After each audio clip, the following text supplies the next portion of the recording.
doing? Not a thing. You know, it's getting me down eating in these hamburger joints. One thing you gotta learn, eat where the truck drivers eat. They know the right spot.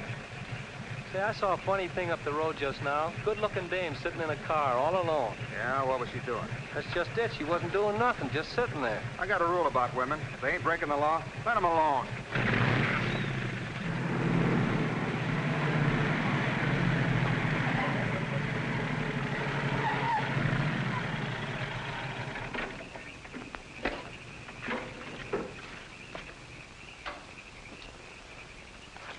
I didn't mean to disturb you, miss. Just wanted to be sure everything was okay. Excuse me, lady, but are you sure you're all right?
How is she?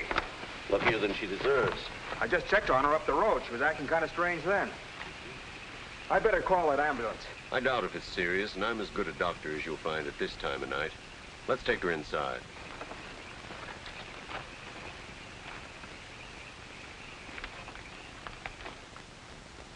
Well, no bones broken. Bruises, that's all. I think you better rest here for the night. I'm a little surprised. You're a beautiful young woman. You've been in an accident. You haven't asked for a mirror. Perhaps that fits with the way you were driving tonight. Perhaps you find the idea of living not very attractive. Is that any of your business, Doctor? As a matter of fact, it is my business. I happen to be a psychiatrist. I don't need a psychiatrist. You won't mind if I disagree with you. Here's a beautiful young woman, apparently well-to-do, apparently in good physical condition, who just doesn't care what happens to her. This is interesting. Not altogether unusual, but interesting. Of course, there are the obvious deductions. It's my life, Doctor, and I prefer to run it myself. And you don't want anyone to see inside it. Perhaps you don't even want to take a look yourself. Many women haven't the courage to face themselves, so they look for escape in one excitement after another. Half my patients are like that. But I'm not one of your patients. If you tell me how much I owe you, I'll be going back to town now. Very well. I'll drive you to the station.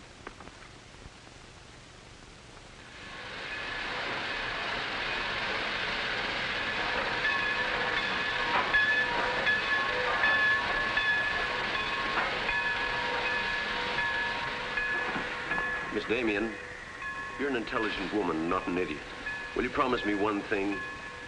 When you get ready to throw yourself off Brooklyn Bridge, will you come and see me first?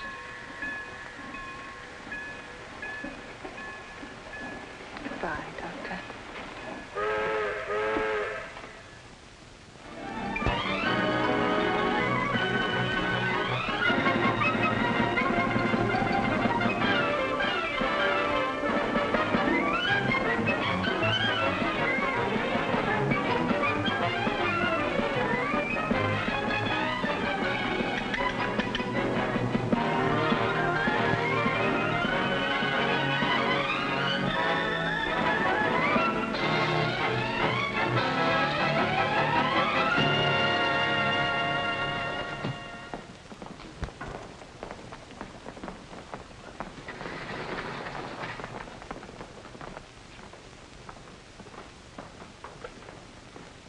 Just what is our trouble?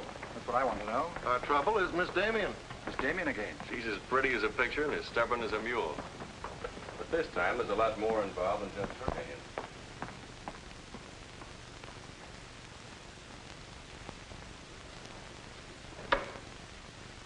Come in, Miss Damien. We were just ripping you up back a little bit. So I gathered. There's nothing personal. It's about Mr. Cortland. Cortland? Oh, yes. He runs a jewelry store. He owns Cortland and Company.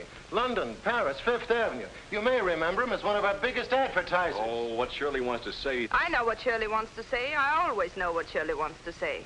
He wants to know why I killed the art layout on Mr. Cortland's famous jewels.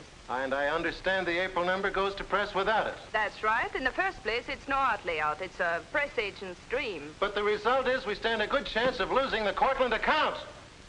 Now, am I running my department or am I not? I haven't said anything, Miss Damien. Well, I had a talk with Cortland. He was decidedly acid about it. I'm not interested in Cortland. But if this magazine is going to submit to advertisers' blackmail, I'd like to know about it. Now, please, Miss Damien. If that's the policy, Mr. Cranish, you better get someone else to take my place. Please, Miss Damien, just a moment. Gentlemen, if you don't mind, I'll talk to you later. I thought I should bring this to your attention. You can't blame us for trying, Mr. No, of course not. No harm done, gentlemen. Madeline, you've got yourself all worked up. Come, sit down. I'll get you a drink. No, thanks. I don't want one. No? What is this private blackmail of yours? Threatening to quit in order to win an argument. Oh, I'd just as soon quit. I mean it. Now, tell me, what's happened? You're all wound up. What's bothering you? Oh, nothing's bothering me. You know I don't want you to quit. I won't go into my personal feelings, but you are the best art editor we've ever had. How's the insomnia? Oh, I found some new sleeping pills. Red ones this time. Red pills to put you to sleep. White pills to wake you up. Doesn't sound very sensible, my dear. What are you doing this evening? Dining with Freddie Fancher. Oh, Freddie again. Oh, I couldn't get out of it, Victor. We're using some of his drawings next month. But it'll be the last time, I promise. Madeline, you're a bundle of lies. A very lovely bundle. Beautifully tied together. I'm trying to be honest, but you won't believe me, will you? No, my dear. Because I don't really think you believe yourself.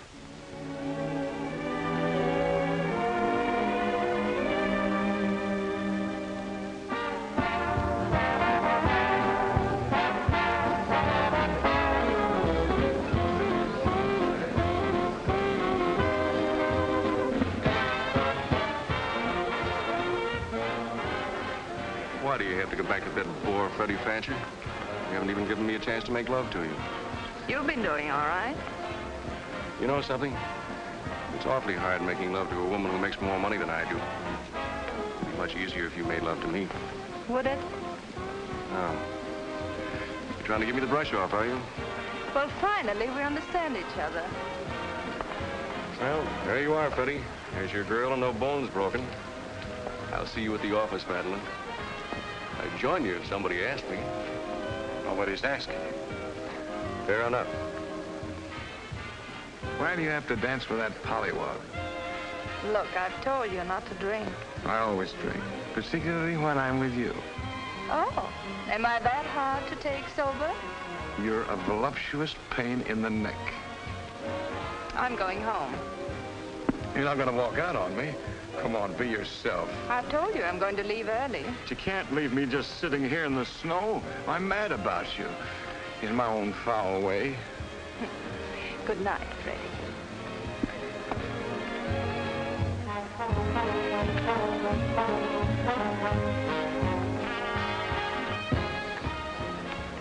Any chance of getting a cab, Jim? I'll try, Miss Damien. Oh, Miss Damien, here's someone I know you're anxious to meet. Mr. Felix Cortland, one of our most prominent advertisers. How'd you do, Miss Damien? How do you do? Mr. Garrett is the soul of tact, don't you think? He's just been telling me all about you. Oh, I hope he wasn't that blunt. Oh, you needn't worry. I always form my own conclusions. Can I give you a lift anywhere? My car's just outside. No, thank you. They're getting me a cab. Oh, I'm very sorry. I'm sorry, Miss Damien. There isn't a cab around. Oh, how long do you think it'll be? That's hard to say.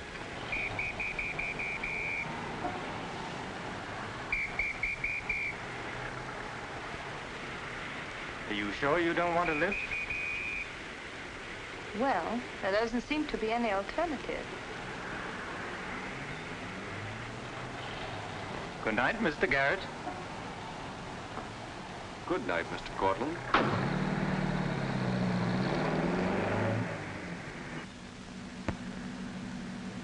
I wasn't very polite, was I? Neither was Garrett, for that matter. Oh, he always enjoys uncomfortable situations. You still feel uncomfortable? No. Frankly, I don't. Good, nor do I. You know, you're not at all what I imagined. No? No. The big international jeweler. I happen to inherit a business that runs itself very nicely. As a matter of fact, you don't look like an art editor. More like a work of art. That layout on your jewels is still a wretched piece of copy. I can only admire your good taste. And I'm still not going to... I wouldn't try and persuade you for the world. Mr. Cortland, I think you're a very dangerous man. I only wish it was so. The truth is, I'm a very ordinary one.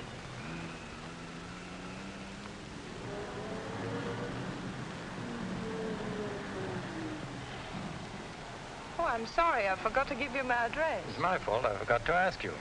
Won't you come in for a minute? No, I don't think so. Oh, but you really must see those jewels you've been insulting. They're much handsomer than the photographs. I'll need you in about 15 minutes. But I said I wasn't coming in.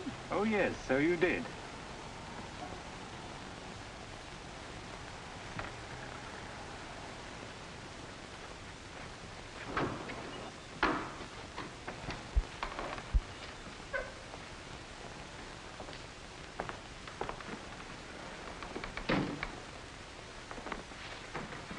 Let me take your wrap.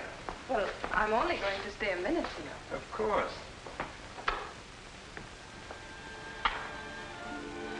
What a wonderful room. I've had this place a long time. In fact, I'm pretty disgustingly rich. Don't you find that rather pleasant? Oh, it's not so hard to take once you get the hang of it. I think I know all the troubles that come with money. And all the pleasures. Well, have you got me all figured out? Only what I see here. Good books, fine pictures.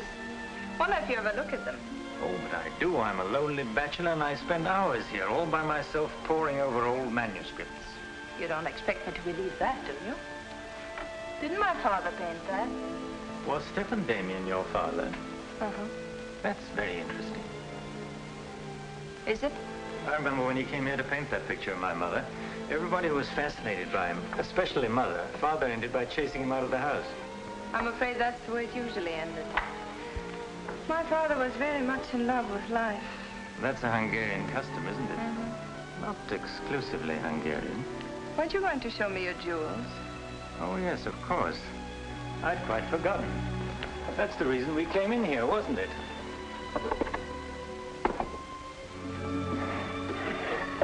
You ought to feel very flattered, Miss Damien. This safe is one of my darkest secrets. You really want to see those jewels? Not particularly. I can't tell a brilliant from a diamond. Not one person in 100 can. But then very few people are intelligent enough to admit it. Thank you. How about another drink? No, thanks.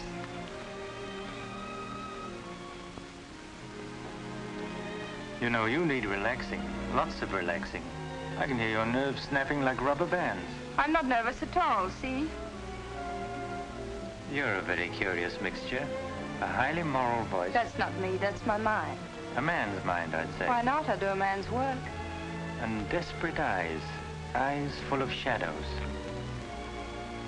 Insomnia does that. Does it?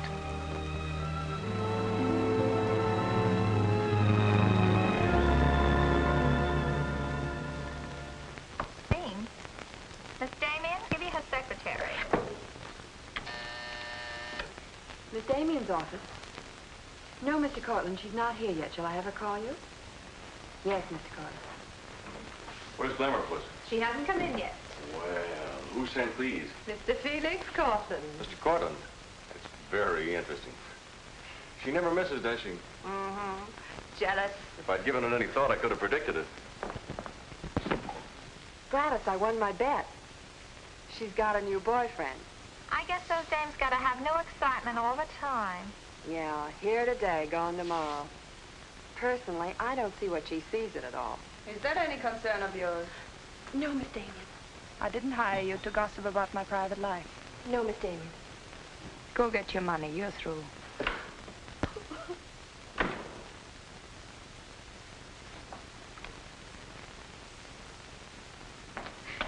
Damien, come in yet?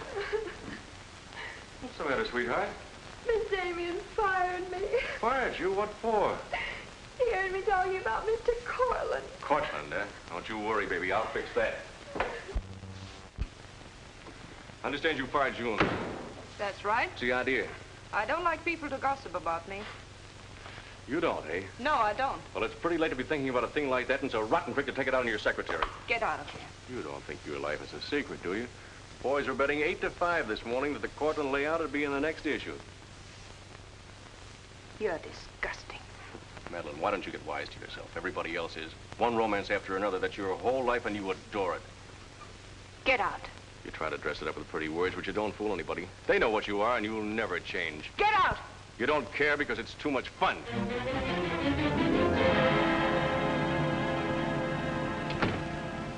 It isn't true. It isn't true. It isn't true!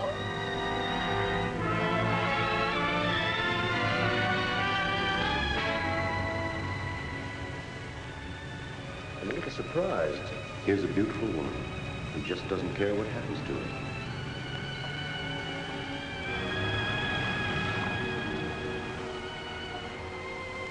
Many women haven't the courage to face themselves, so they look for escape in one excitement after another.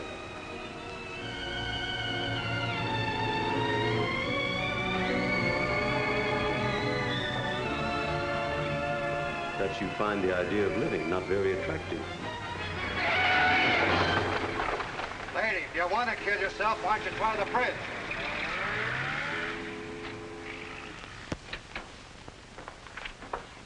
I'm glad I was right. An intelligent woman, not an idiot. Sit down.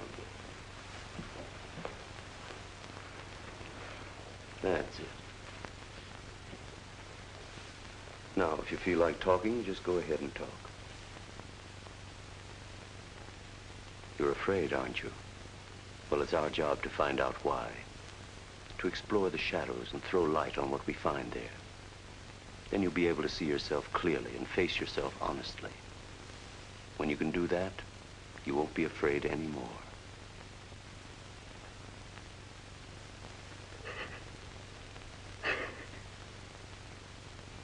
I was living with my father. Mother had left him before we came to America.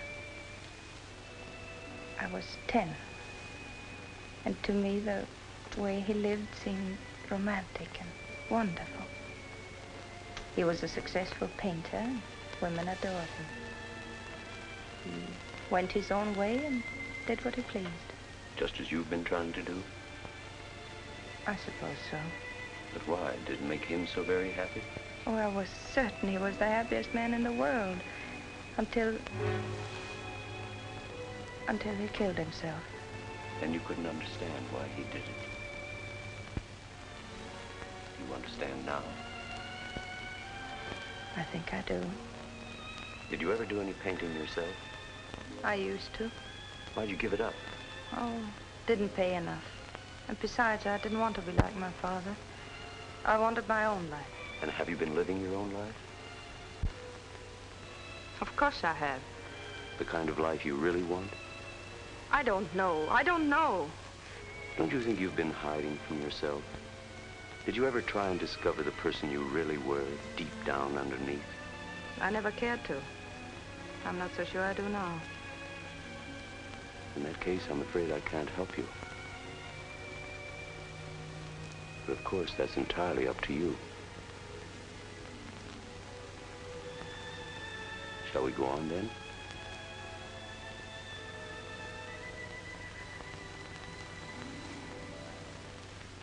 I was doing what I wanted to do. Paying my own way and making my own rules. Nobody was hurt. Nobody but yourself. And it didn't really make you happy, did it? Wasn't that because down underneath you knew there was something missing? Something important? I suppose so. That would worry you, wouldn't it?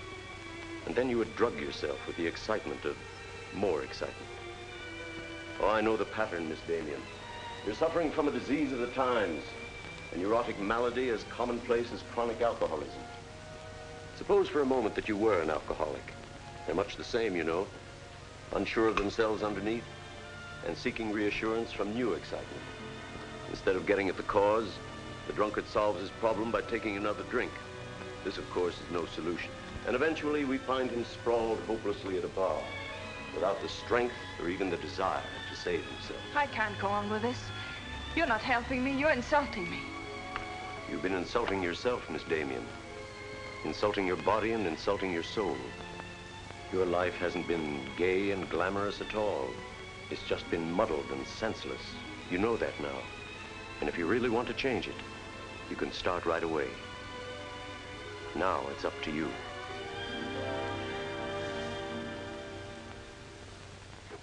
You can have my apartment, Ethel. The rent's paid till the end of the month. Darling, I feel like a vulture wheeling over your head. I'm not in, whoever it is. Miss Damien's office. No, she still hasn't come in, Mr. Cortland. Well, I don't know exactly. Later in the day, Did he hang up? Yes. Good. Let me call him back, darling. You may be sorry later. Everything in this pile returned without comment. This I would ask to see more of their work, and these you may be able to use. But you haven't given me your new address. I'm not giving it to anyone. Hello, Madeline. Beautiful, would you mind popping out for a minute? That's just 60 seconds. You better talk fast. Madeline, I'm on a jam. I've got to raise some money. I need about $5,000. What do you expect me to do about it? Well, I thought you might talk to Cortland. I'm sure he'd let you have it if you ask him nicely. You're really quite a rat, aren't you? Look, Madeline, I'm in debt up to here. I only make $100 a week, and you know I can't live on that. $5,000 doesn't mean a thing to Cortland. You better get out of here before I lose my temper. You're forcing me to say things that I don't want to say, but if you're going to act cold and virtuous about it, you'll hear them. Suppose I tell Cranish. Tell him what? About Cortland. You know, you've got a very nice job here, but you won't have it very long if I tell Cranish. I don't want to tell him, but... What's so funny? As a blackmailer, you are pitiful. Go on, tell him. Tell him what a rat I am, and you are, and he is. Go on, use my phone if you want, and my desk, and my office. I'm through with all of them.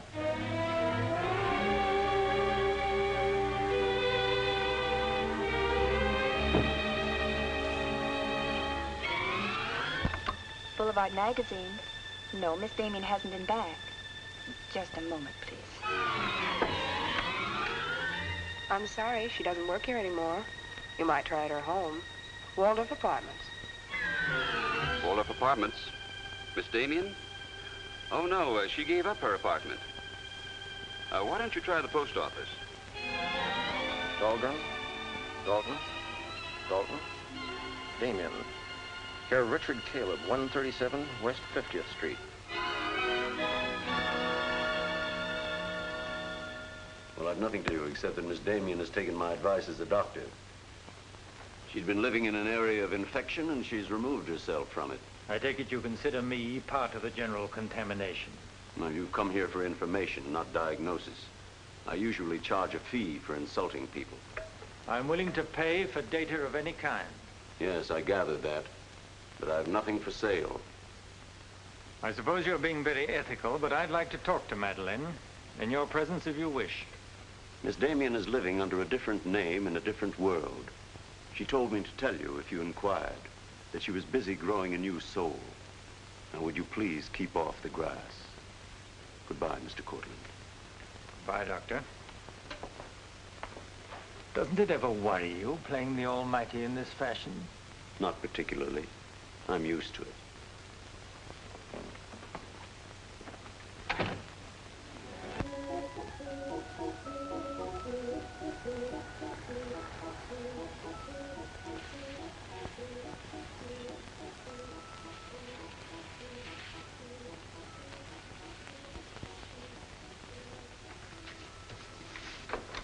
How's it look? It's better than torn wallpaper. So you think I've talent, then? You'll do better after you get the hang of it. I only hope the new tenant will like it. Well, he seems awful particular. He's a floor walker at Macy's. Oh, well, you can always give it back to me. He'll never sell it, you know. Take my advice and try something more cheerful. You know, like flowers and butterflies. I'll do that. Thank you, Mrs. Geiger.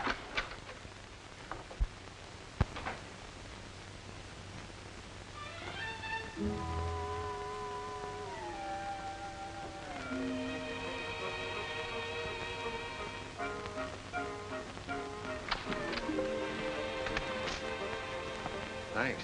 You saved my life. Is this yours? Yes. Mrs. Geiger would scalp me if she knew I kept mice in my room. Well, why do you keep mice in your room? Pathology is part of my homework. I really shouldn't bring these fellas out of the lab, but, well, I got kind of attached to this one. Now, thanks again. Hey, women are supposed to scream. Aren't you afraid of mice? Well, no, but next time I'll scream.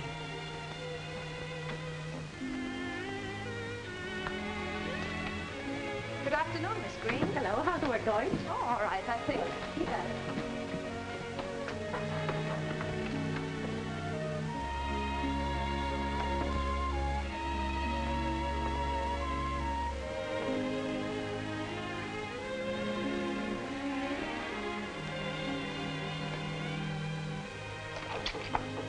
Come in. Hello. Hello. Say, you're an artist, aren't you? Well, I don't know. Oh, Mrs. Geiger said yesterday that you were. She's an authority if I ever saw one. I was wondering, could you do a job for me? Want your portrait painted? Me? Oh, no. No, nothing like that. I'm doing some research, and it has to be illustrated. Oh, what do you want me to draw? Nothing fancy, just blood cells and things. Sounds fascinating. Oh, it is, really. You see, it's a lot like... Oh, no, you'd be surprised. It really is fascinating once you get in it. Of course, I'm on a fellowship, and I couldn't pay you very much. Matter of fact, I couldn't pay anything till the first of the month. That'll be all right. Oh, fine. Swell. It's all settled then. I'll see you at my place about 6 o'clock. Oh, but couldn't I? Oh, sure you can. I just live downstairs. You know, the mousetrap. Oh, by the way, my name is Cousins. Mine is Dixon. Very glad to know you, Miss Dixon.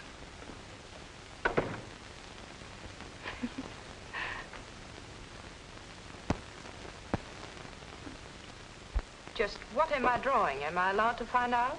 Sure. Effect of anti-reticular serum on cell tissue. That's all I wanted to know. Oh, say, that's quite good.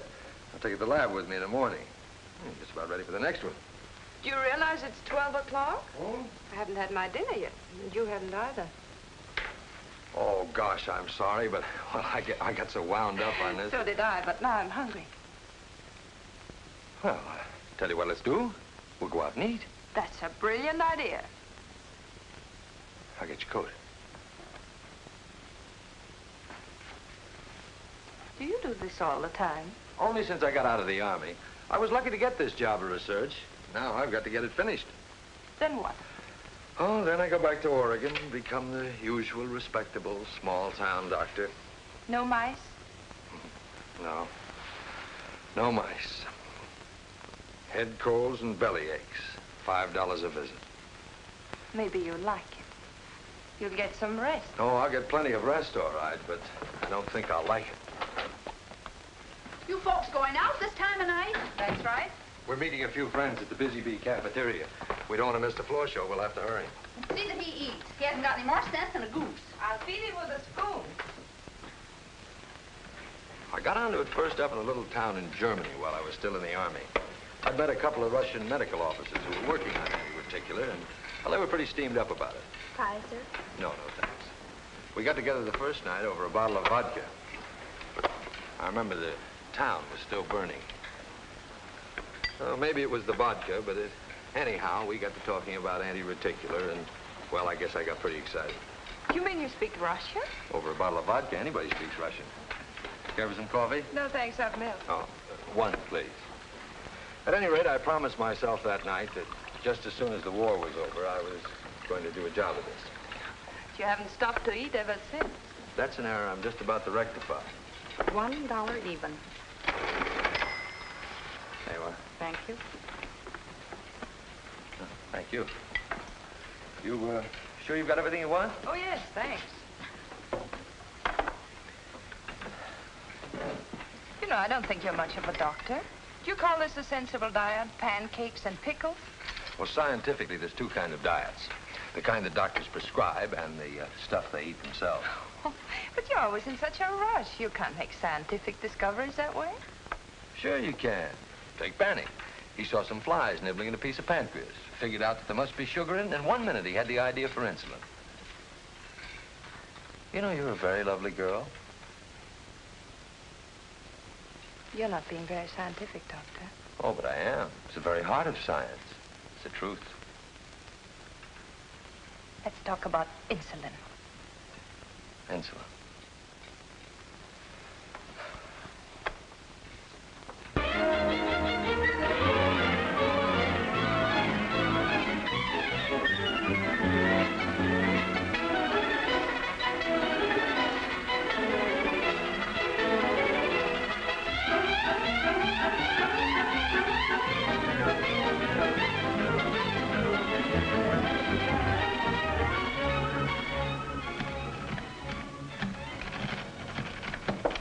Come in. Hello. Hello. Say, did you buy these new manuscript covers?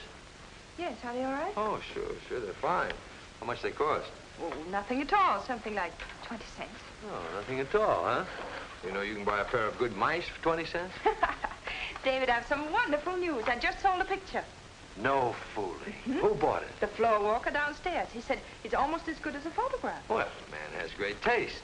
Oh, I think it's wonderful. I'm proud of you. And I'm a little proud of myself, too. David Cousins on anti-reticular. Oh, David, it looks fine. It's important, isn't it? I mean, not just to you, but really important. Well, it won't cure all the ills of man or beast, but yes, I think it may be important. And I also think that I better hand it in before I start changing it again. Like to come along? Oh, could I? Well, sure, why not? I think you've been drawing blood cells long enough. It's time now for you to meet one of them face to face.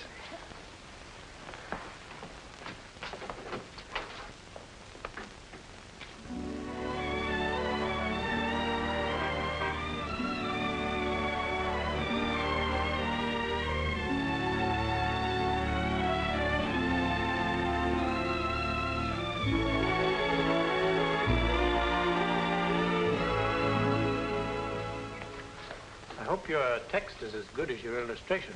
I hope so, too, sir.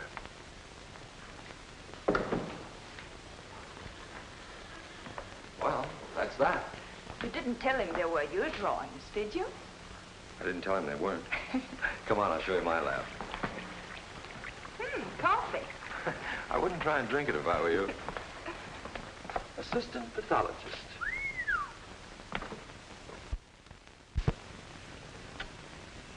Well, this is me. How do you like it? Oh, I think it's wonderful. But how do you find anything in this place? Been here for 6 months and I haven't lost anything yet. Doesn't matter anyway. If the boss okays my research, I'll be out of here in a week. Back to Oregon? Yes, back to Oregon. All that way just to make a living. Is it as bad as all that? Oh, what's the use in kidding, Madeline? I'm so much in love with you, I can't see straight. I haven't done any work in here for days. I just sit around waiting until I can see you. I know. Because that's just what I do. Wait to see you. Darling. Oh, darling, I never felt like this about anyone before. Tell me, when did you first know? Oh, when I first saw you, I think. Yeah, me too. I'll never forget you standing in that hall with a mouse in your hand. Only I didn't know then what was happening. I thought I had the flu. Will you marry me? Oh, David. Well, will you? We don't know each other. I mean, you don't know me. Oh, but I do. Of course I know you. Now, what do you want to know about me? David Cousins, M.D., University of Oregon, Captain Medical Corps Reserve, young, healthy, and very much in love. Will you marry me? Oh, please don't ask me now. Well, I've got to ask you now. I want to marry you now. Please give me time, David. I'm all mixed up. I'd like to go home now. All right.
You haven't answered a rather important question I asked you. I can't say no, because I wouldn't mean it. Darling.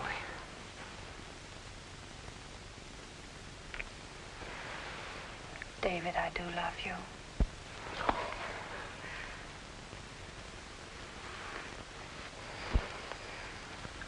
Good night, darling. Good night.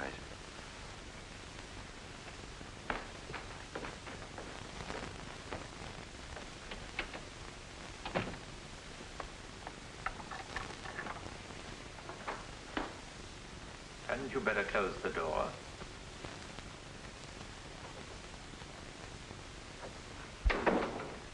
A gentleman I hired provided me with your new address and the proper keys. Suppose someone had seen you. You wouldn't have cared, would you? I didn't think it mattered. You see, I expected to find you wretched and lonely, grappling with your complexes. Rather naive of me. Will you please go? Of course I'll go. But before I do, wouldn't you like to tell me about him? Why? I'm in love. Now, laugh if you want.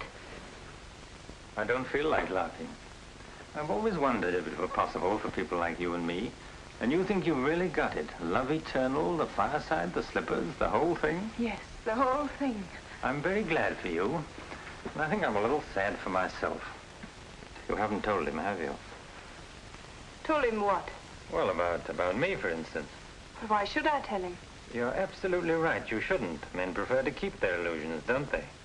Please go. If you ever need me, you'll let me know, won't you? And don't call the past too many names.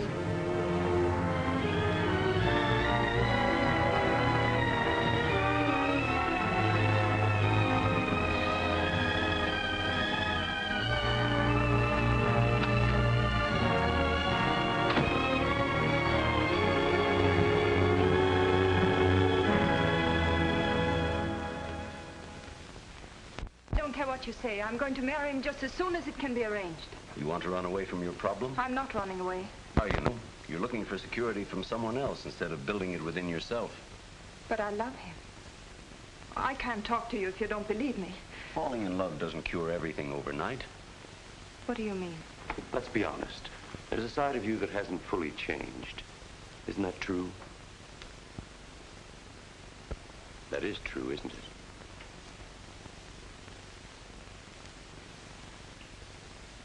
Yes.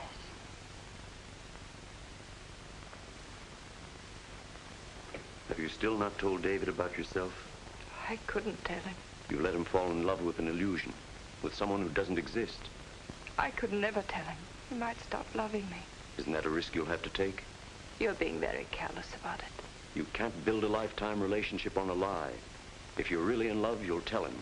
With the others, it was different. But if you love him... Will you please stop saying if? How many times must I tell you I love him? But real love is a sharing. If you're strong enough to face this yourself, you're strong enough to face it with David. Oh, I can't do it. I can't risk the only happiness I've ever had. That's up to you, Miss Damien.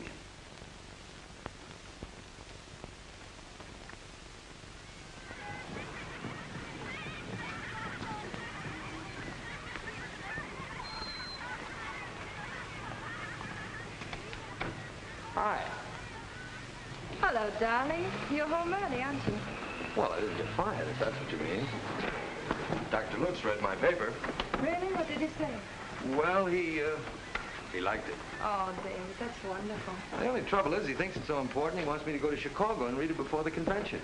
Oh, David, no. Well, that's not my idea. I don't want to go. Well, when will you have to leave? Tonight.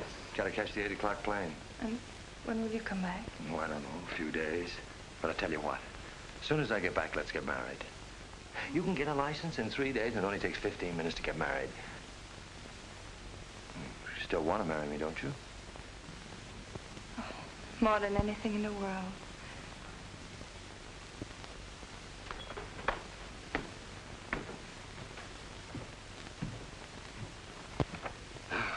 You know, I'm going to feel kind of silly at that convention. Of course, it's a great honor and all that, but you realize that I'll be talking before some of the biggest men in the field? What's the matter, darling? Nothing. I was just thinking how I'd feel if you didn't love me. Oh, don't be silly. Not a chance. David, could you ever stop loving me? Oh, that's really a gruesome thought. Of course not. Even if there was a reason? The world is bothering you. Nothing. I just wanted to be sure. Sure about what? That you loved me and not an illusion you built up about me. Scientists can't believe in illusions. I believe in you. You're the best thing that's ever happened to me. 4 shirts. I wonder if that'll be enough. Come to think of it, it'll have to be. That's all I've got. Socks? Well, that just about does it. Madeline, was there something special on your mind? Something that you wanted to tell me? Just that I love you, that's all.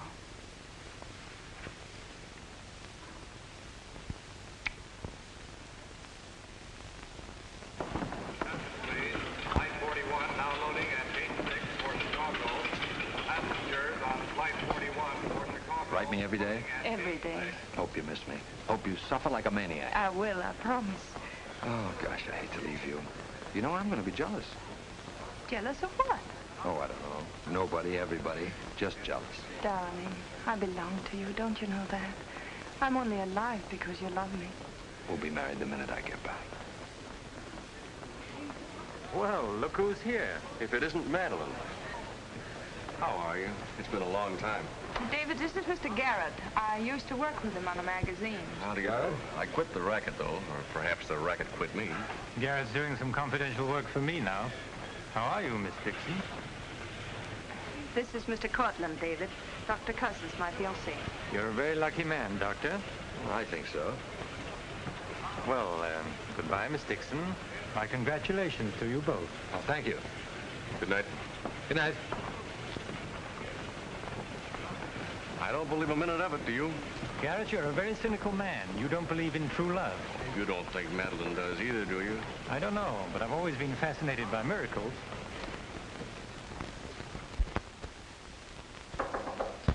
Come in. Telegram for you, Miss Dixon. I thought I'd bring it up myself. I thought it might be important. The news? He won't be back till Friday. That's men for you. You never can count on them. Oh, I forgot. A doctor somebody called you, said you were to call Miss Ethel Royce. She's been trying to get in touch with you. Friend of yours? Yes.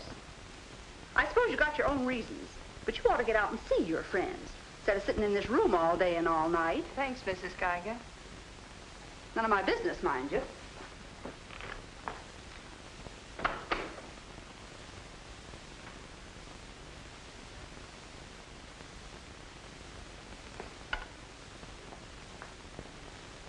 Ethel, this is Madeline. Madeline. Darling, but this is really a voice from the dead. I pestered that doctor of yours for hours. I just have to talk to you. Well, what about? Well, you remember that art supplement, the one you started? Well, I do need your help, dear. I'm in an awful mess. Sorry, dear. I'll never come into that office again as long as I live. Oh, but I wouldn't ask you to do that. Just meet me somewhere. It'll only take an hour, I promise. Well, if it's just the 2 of us. All right. I'll be there at 5. Oh, so relieved. We were really desperate. Wonderful. I'm just dying to see you. Bye, dear. She'll do it. Good.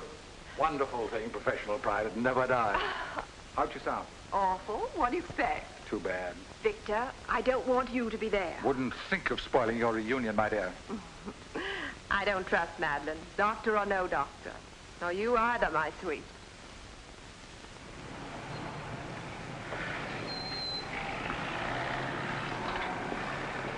Hello, Miss Damien. Glad to see you back. Glad to see you, Jim.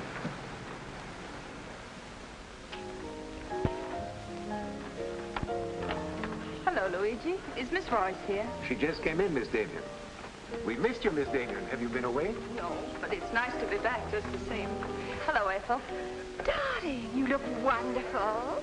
A little pale, but so interesting. You know, I can't stay very long. Oh, I understand, dear. We'll get right to work. The usual, Miss Damien? Well, I don't know, Carl. You'd better. Wait till you see the mess I'm in with the supplement. All right, Carl. Darling, I'm just dying to hear what you've been up to. You must tell me everything. and there's nothing to tell. Come on, let's go to work.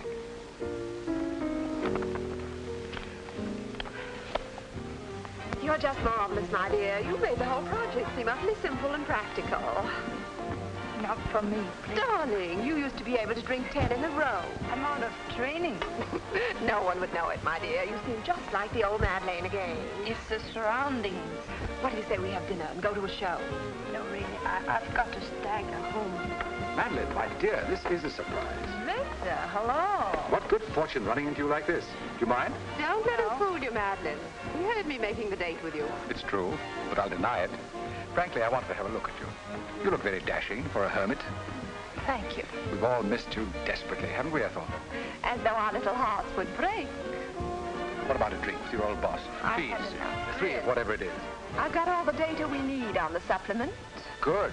What about the data on Madeline? No data. Now, if you'll excuse me, I You really can't go now. Look who you'll run into. He's seen you. Mr. Garrett no longer graces our staff. What happened? He got to be utterly gritty. Say nothing of a slight discrepancy in his accounts. Mr. Garrett believes that the world owes him a gay life, no matter who pays for it. Well, hello, stranger. How are you? Wonderful. Nobody here seems particularly glad to see me. Should we be? Oh, well, it's been nice knowing you. There goes one reason for my ivory tower. What? Darling, I'm constantly running into men who adore you. Slews of them. Hated them all. I know what you're thinking. I had an odd way of expressing my distaste. Not odd, darling. Shall we say just, moody? Well, here's to memory.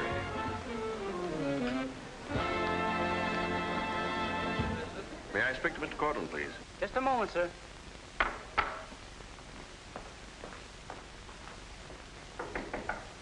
Just a minute.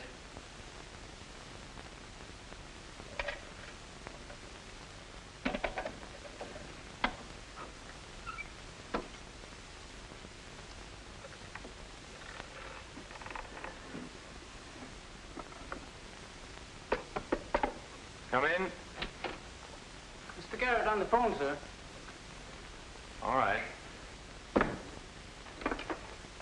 Hello, Garrett.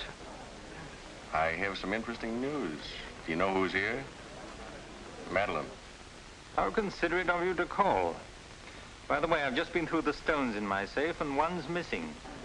The stone's not terribly important, but you're the only person who knows about my safe, and the fact is you did have my keys for quite a while yesterday. What are you getting at? Only that I don't like thieves. But you're being ridiculous. Let me come over and talk about it. There's nothing to talk about. I'm taking it up with the police. But, Cortland, you can't do that.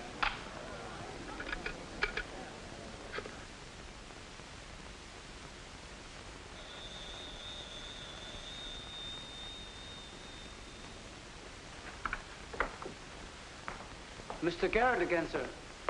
Tell him I've gone out. I'm sorry, Mr. Cortland has just left.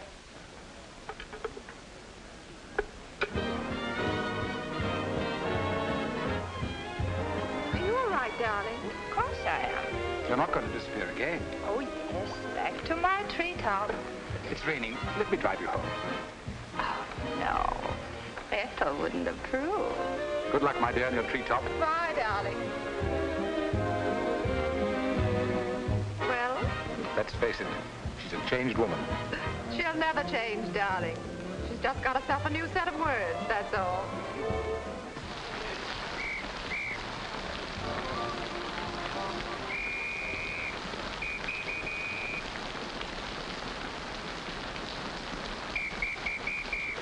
Madeline. Hop in. No, thanks. I'm waiting for a cab. Don't be silly. There are no cabs. You'll get drenched. Please. I'll drop you off. I'm going home alone. Come on, in you get.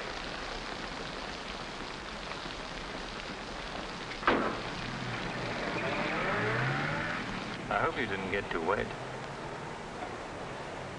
Your concern is touching. Quite a coincidence finding you in the rain. Is it? I can't lie to you, especially when there's no point to it.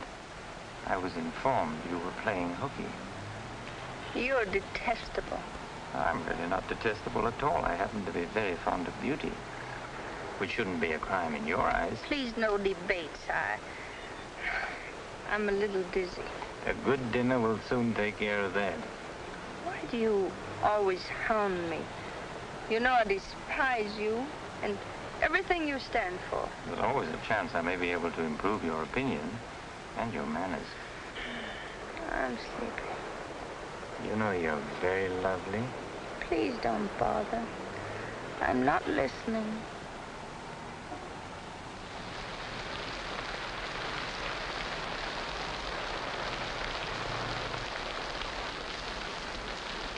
Where are we? Don't you remember you visited here once upon a time? You're foul. You said you were taking me home. You forgot to mention the subject. A significant omission, as your friend Freud would say. Come on, I'm getting soaked.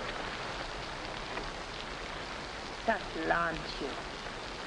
I'm going home. Right after dinner. Think how wonderful you'll feel when you slap my face.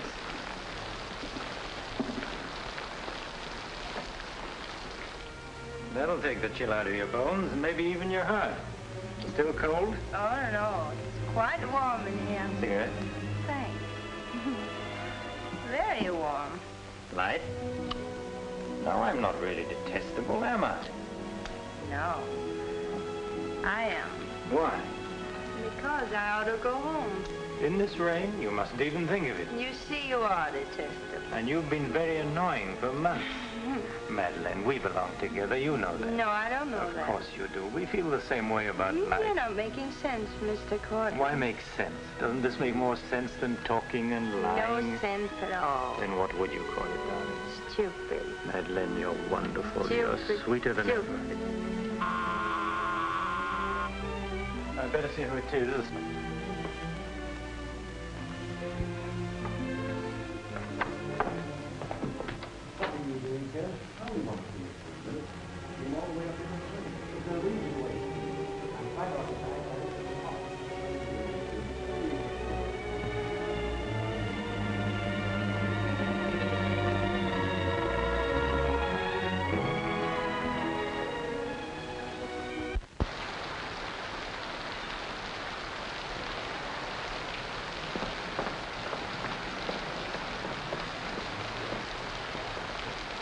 But I tell you, I'm going to raise the money. I'll pay you, honestly. I don't like dealing with thieves. That's a job for the police. You swear out a warrant, you'll never get a dime. Look, I didn't sell it. I just had some money temporarily. Here's the pawn ticket. I'm not interested in pawn tickets. Good night, But, Gary. Cortland, you got to give me a check. I said good night.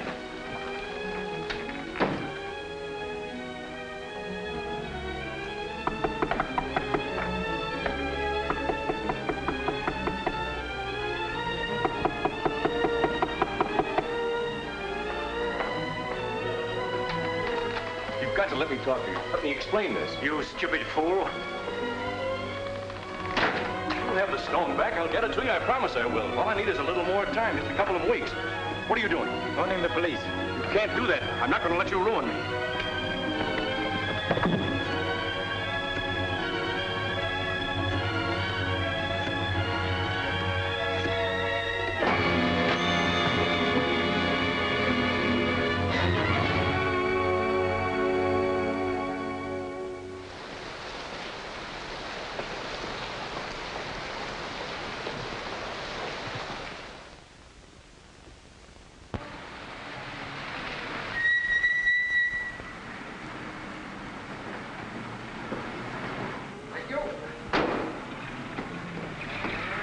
You're looking very lovely this morning, Mrs. Geiger. You wasn't expected back until Friday. That's what I like. A cheery welcome home. Miss Dixon upstairs? I haven't seen her this morning. Who is it?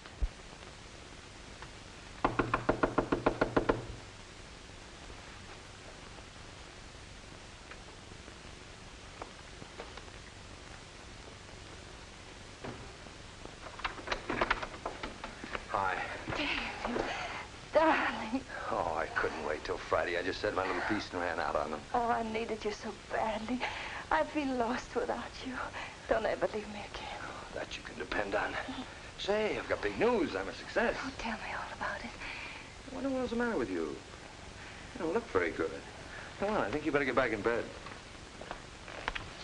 Now then, first, I don't have to go back to Bellyaches in Oregon.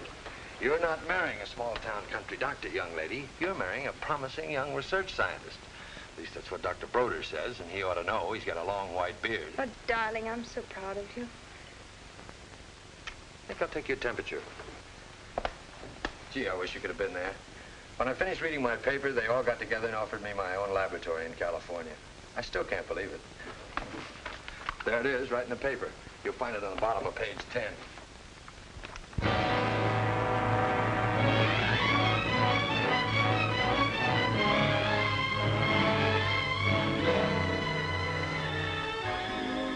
What makes you feel that you're really important? You know what he said to... Well, Madeline. Madeline, what's the matter? David. Oh, darling, you're cold as ice. You've got a chill. You stay right here. I'll be back in a minute. Oh, don't go. Don't leave me. I'll only be a second. I want to get a hot water bottle and some more blankets.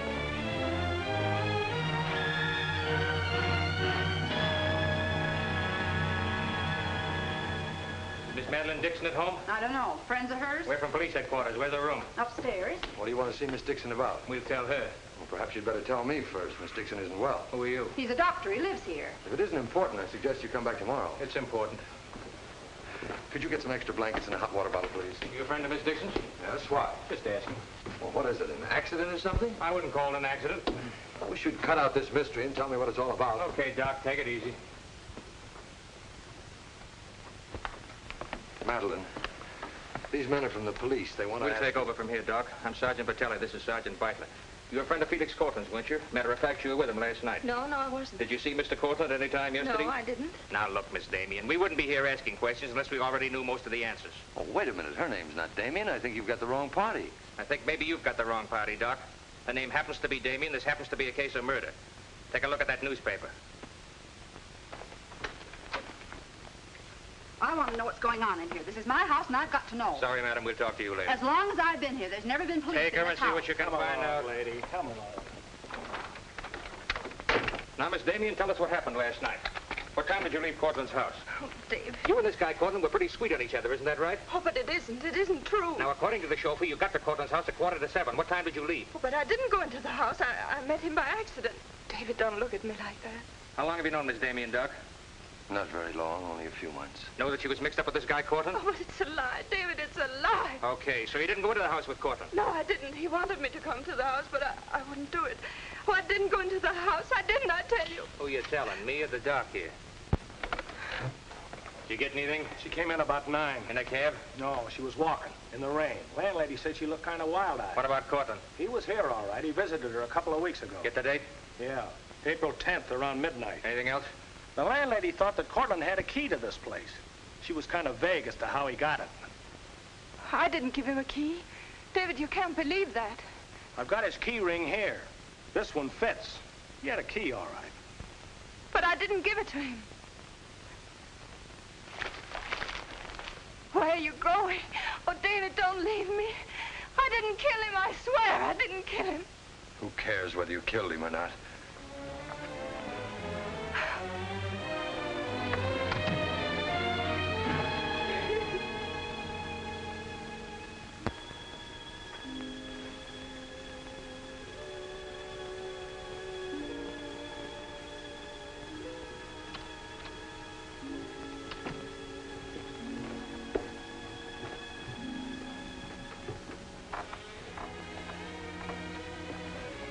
Could I see him for just a minute?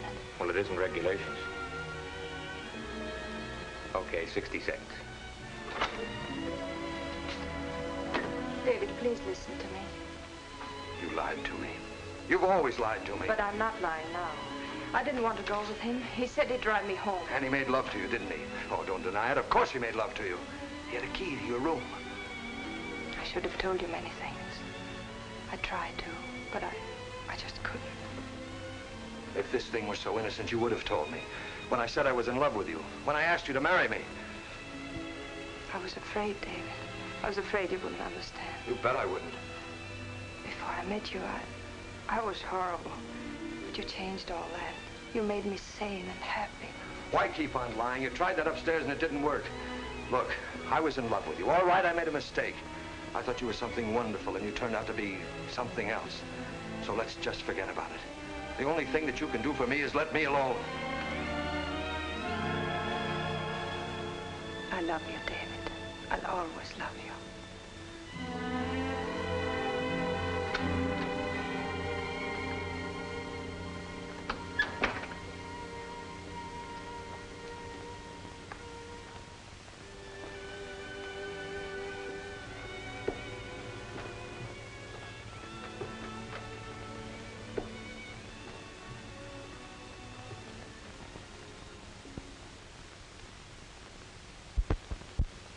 And so, ladies and gentlemen of the jury, the prosecution will prove beyond a shadow of a doubt that Madeline Damien is guilty of the premeditated murder of Felix Cortland. We will prove that she was in his apartment the night he was murdered. We will prove that her fingerprints are on the table lighter with which he was murdered. And we will prove further that she had a motive for the murder. For after all, this is a very simple story. To one man, Dr. Cousins, she was a pure and noble woman. To the other, Felix Cortland, an irresponsible light of love. Too self-indulgent to be faithful to the man she wanted to marry.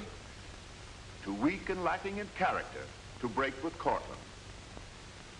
Her twisted soul was bent on a heartless deceit. To make one man believe what all others knew to be a lie. And when Cortland threatened to expose her, she went to his apartment to plead with him in the only way she knew. She embraced him. She made love to him. And when, in spite of that, he threatened to expose the lie that she was living, she silenced him forever. Ladies and gentlemen of the jury, the state asks you to find Madeline Damien guilty. Guilty of murder in the first degree. On the night Mr. Cortland called on the defendant, did you let him into her apartment? I certainly did not. How did he get in then? He must have had a key of his own. The key of his own. Where was the defendant when he arrived? Out with the doctor, I suppose, pulling the wool over his eyes.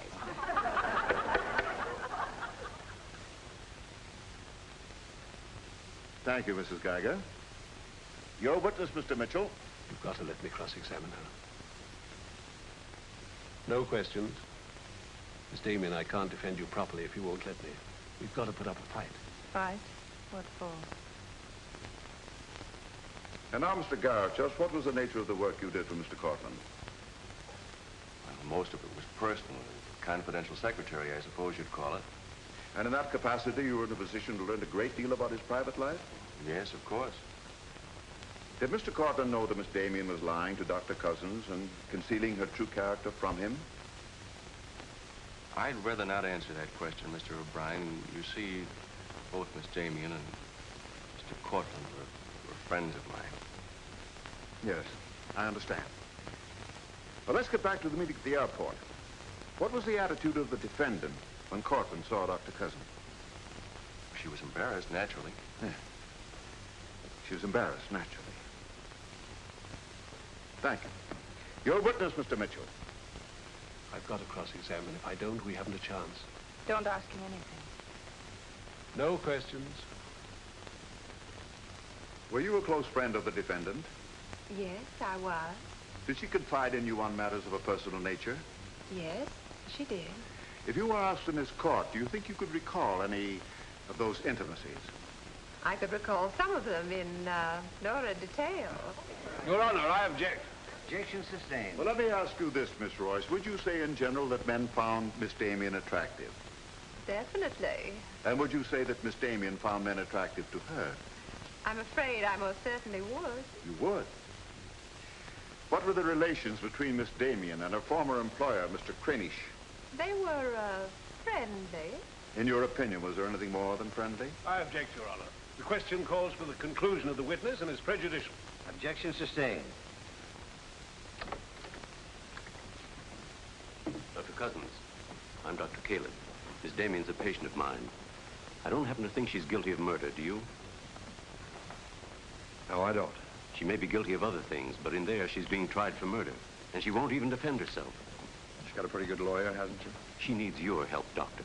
In her own mind, she's not on trial for murder. She's on trial for those other things. And it's not the judge who's trying that case, it's you. I don't want to be rude, Doctor, but I don't think you know what you're talking about. I'm sorry to disagree. You see, I've been treating Miss Damien for some time. I happen to be her psychiatrist. Dr. Caleb. I'm sorry to have bothered you, Doctor.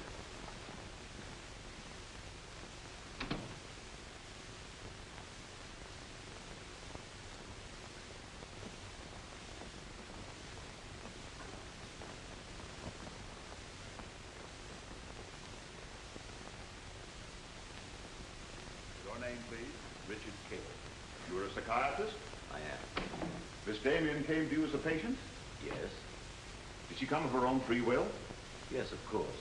Isn't it true, Doctor, that people do not go to a psychiatrist unless they consider themselves, well, shall we say, not well balanced? In general, that's correct. As a matter of fact, wasn't Miss Damien on the verge of committing suicide when she made her first visit to you? Your Honor, I object. Well, no matter. We'll prove that by other witnesses. However, is it not true that people who come to you as patients come with problems? Objection. Objection overruled. Well, Doctor? There'd be no point in their coming to me if they didn't have problems. So the defendant came to you with a problem. Do you mind telling us, Doctor, in your opinion, just what was Miss Damien's problem? That is a confidential matter between doctor and patient. I'm afraid I can't discuss it. Well, during the course of your treatment of Miss Damien, did you ever discuss her relationship with Dr. David Cousins? Yes, we did. Well, bearing in mind the fact that she's engaged to be married to Dr. Cousins, do you think she was as frank with him as she should have been? As a matter of fact, I urged her to tell him everything. And did she? Not to my knowledge. Well, why not, Doctor? Why didn't you? I'm afraid you'll have to ask Miss Damien about that. Did you ever meet Dr. Cousins? Yes, just a few minutes ago. Well, I'm sure you found him a reasonable, intelligent young man, and yet the defendant refused to confide in him. Having met Dr. Cousins, I think I can see why Miss Damien hesitated to confide in him. Do you mind telling us why? It's my impression that Dr. Cousins hasn't the capacity, either emotionally or intellectually, to understand a problem like Miss Damien's.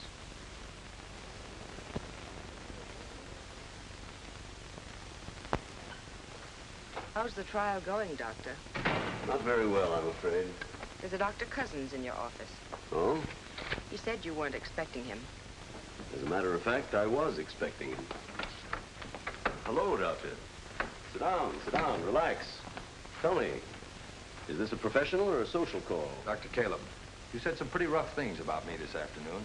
Yes, I did, didn't I? I think I'm entitled to an explanation. So do I. As a matter of fact, I'm very glad you came over. I wanted to talk to you about Miss Damien. I'm not interested in Miss Damien. I'm glad to see you're still in love with her. And I'm not in love with her. All the better.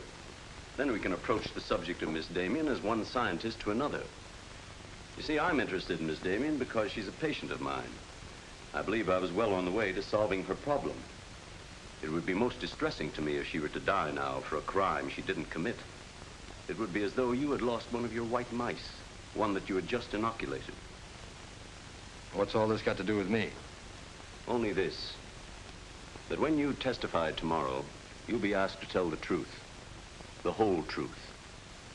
The whole truth about a human soul is a complicated proposition. Now, I'm not going to tell you anything about Miss Damien that you haven't already heard.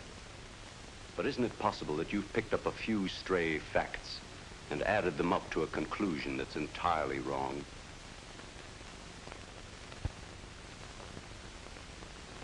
Won't you sit down, Doctor?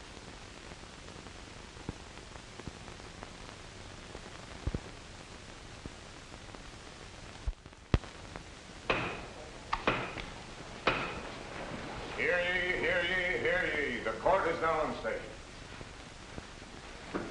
Call your next witness, Mr. O'Brien. Dr. Cousins, please. This will be their last witness. You've got to let me put you on the stand. I tell you quite frankly, Miss Damien, if you won't testify, you haven't got a chance. Raise your right hand. You solemnly swear to tell the truth and the whole truth, nothing but the truth, so help you God? I do. Please be seated. Your name, please. David Cousins. Under what name did you know the defendant? Madeline Dixon. Did she ever tell you her true name? No, sir. Did she ever lie to you about her identity? Yes, sir. How long did she continue to lie to you? Till the morning the police came. Did she ever tell you about her relations with Cortland? No, she didn't. You proposed marriage to the defendant and she accepted you? Yes, sir. And still she didn't tell you about Cortland? No, sir. When did you first know of the true relationship between them? The same morning, the morning the police came. Oh, I see. Then from the moment you met her until the day she was taken into custody, you didn't know the truth about her character. I object, Your Honor. Mr. O'Brien, haven't you covered your point? Well, Your Honor, I'm merely trying to clarify for the jury the true nature of the defendant's motive. Proceed. Thank you. One more question, Dr. Cousins. If you had known the truth, would it have affected your love for the defendant? Your Honor, I must protest. Let him answer. Objection withdrawn. And now, Dr. Cousins, if you had known the truth, would it have affected your love for the defendant?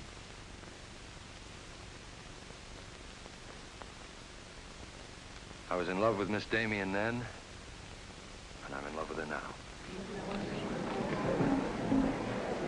Your witness, Mitchell. No questions.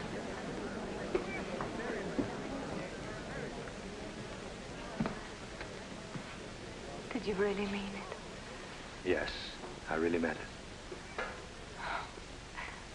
I can't believe it. Now will you let me put you on the stand?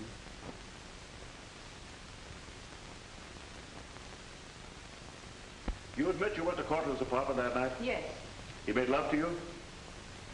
Yes. Did you have any conversations about Dr. Cousins? No. Positive? Yes, I am. Well, tell me, Miss Damien, were you in love with Felix Cortland? No, I wasn't. Were you in love with Dr. Cousins? Yes. Oh.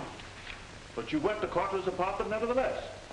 Yes, I told you that. You were in love with one man, yet you chose to visit the apartment of a man you didn't love. Did you go of your own free will? Yes. Mr. Cortland didn't force you or threaten you? No. Then why did you visit him? I don't know. I made a mistake. You made a mistake. As you've told us on several occasions that you and Mr. Cortland were interrupted by a mysterious intruder. Can you tell this jury anything definite about that person? Anything at all? No, I didn't see him. You didn't see him? I only heard his voice. You seemed very certain it was a man. It was a man. What did he say? Well, I don't know. They were talking in the hall. I couldn't tell what they were saying. Yes, you heard a voice. You were willing to swear it was a man, and you couldn't hear what he said. Now, what sort of a person do you think would be calling at that time of night? A bill collector? A man selling magazines? Or perhaps even a burglar? Why not a burglar?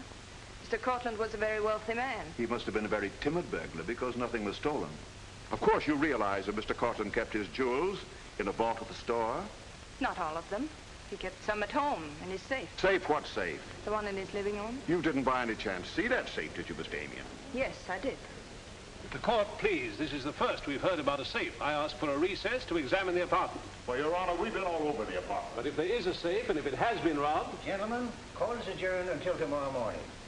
I suggest the district attorney, the attorney for the defendant, examine the apartment together.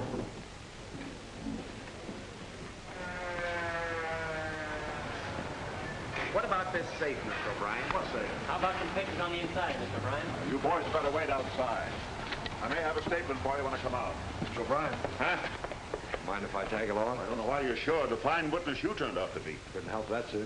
All right, Garrett, where's the safe? Me, Mr. O'Brien? I don't know of any safe in here. I didn't think you did. If you want an unbiased opinion, I don't think there is a safe. Well, here's the learned counsel. Perhaps he knows. Where's the safe, Mitchell? My assistant's checking the location with Miss Damien. He'll be along in a minute. Oh, you're on a dead one. While we're waiting, maybe Mr. Garrett could tell us where the safe is. I've asked him, he doesn't know. I don't understand that, Mr. Garrett. You were very close to Cortland, weren't you? That's right. I'm sure if there was a safe in here, I would have known about it. At least I would have seen the key to it. The answer's very simple. There is no safe. What did you find out? I got the dope on him, Mr. Mitchell. Splendid. It's over here in this bookcase. You were wrong for once, Mr. O'Brien. Could be. What do you know about that? Have you got Cortland's keys? There they are. Thank you. That looks to me very much like a safe, Mr. O'Brien. Yes, it does, doesn't it? But not like a safe that's ever been robbed. I don't think a good burglar would leave those behind.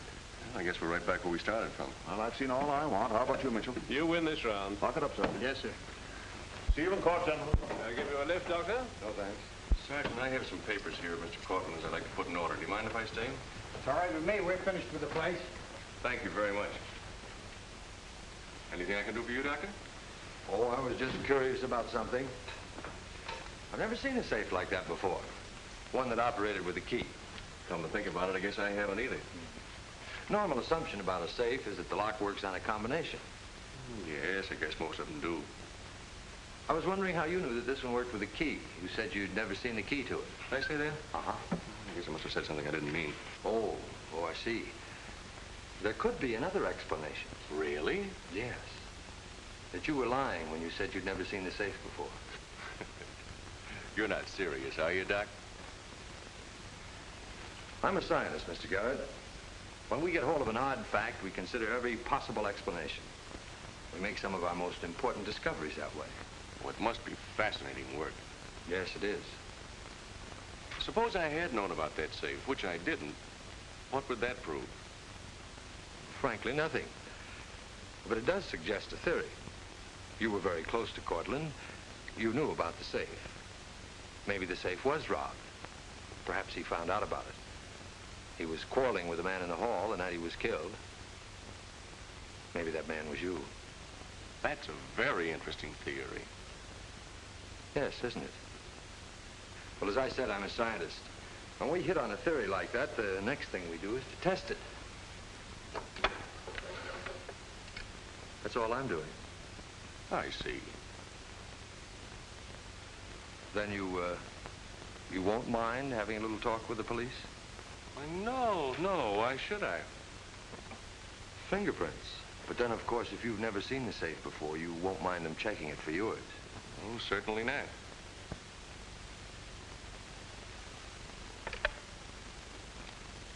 The number is Spring 73100.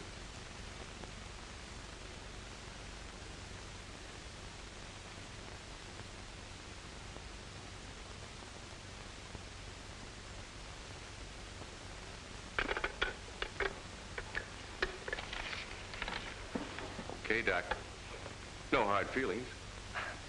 Don't you think this sort of thing is rather out of your line, though? I guess maybe you're right. Bye, Doctor. Goodbye.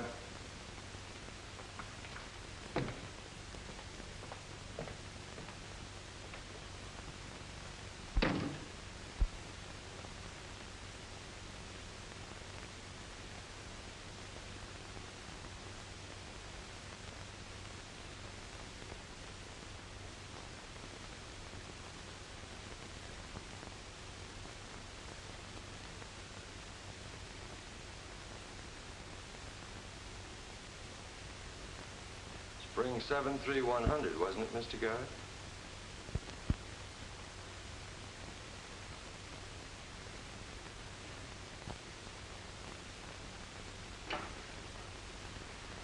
I guess maybe I underestimated you, Doctor.